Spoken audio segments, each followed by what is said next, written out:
បាទសួស្តីអ្នកនរគ្នាថ្ងៃនេះខ្ញុំមានវីដេអូមួយទាក់ទងជាមួយការចែកម្លែកទៅលើ website សម្រាប់តាក់ទងជាមួយ Wi-Fi យើងណាអញ្ចឹងបើអ្នកនរគ្នាប្រើប្រាស់ Wi-Fi មានបញ្ហា slow ឬក៏មានបញ្ហាអីយើងចង់ដឹងថា speed Wi-Fi យើងប៉ុណ្ណាដែលគេ provide ឲ្យ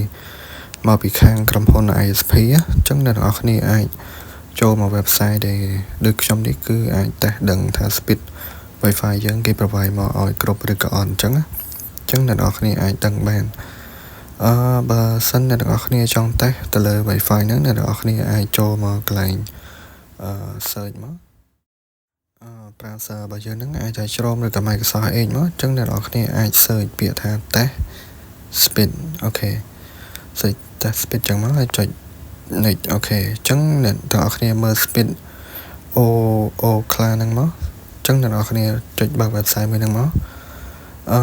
website មួយហ្នឹងគឺតែ speed វាមានបញ្ជាក់ឲ្យយើងច្បាស់ថា speed upload ឬក៏ speed download ហើយយើងអាច select ទៅតាមក្រុមហ៊ុន ISP ដែលយើងប្រើប្រាស់ទៀតអញ្ចឹងដូចខ្ញុំកំពុងប្រើប្រាស់ Midphone អញ្ចឹងវាសូមមកឲ្យហើយតទៅជាមួយchange server អ្នកនរគ្នាអាចបដូរ server បានតទៅជាមួយកន្លែង server ហ្នឹងអ្នកនរគ្នា select មកអញ្ចឹងយើងអាច select បដូរ server របស់យើងបានយើងដាក់ server ទៅតាមក្រុមហ៊ុនរបស់យើងអញ្ចឹងណាបើអ្នកនរគ្នាប្រើតាមក្រុមហ៊ុនណាមួយដែលមានសូឈ្មោះតែបើអត់មានសូឈ្មោះអ្នកនរគ្នាអាចដាក់ online ISP ក៏បានដែរអញ្ចឹងអាចចុចតេស្តមកឥឡូវខ្ញុំដាក់ online ISP ខ្ញុំចុចតេស្តណាអូខេចុច go មកអូខេវានឹងបង្ហាញឲ្យយើងនៅលើការតេស្ត speed ជាដំបូងគឺវាសូទៅលើ speed download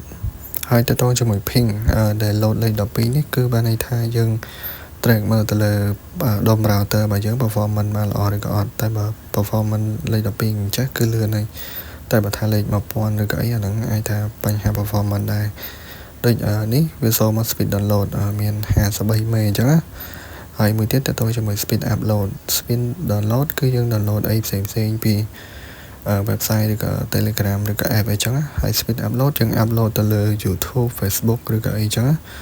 ចឹងមួយទៀតតទៅជាមួយការតេស្តបើអ្នកនរគ្នាចង់ដឹងច្បាស់អាចតេស្ត direct ជាមួយ cable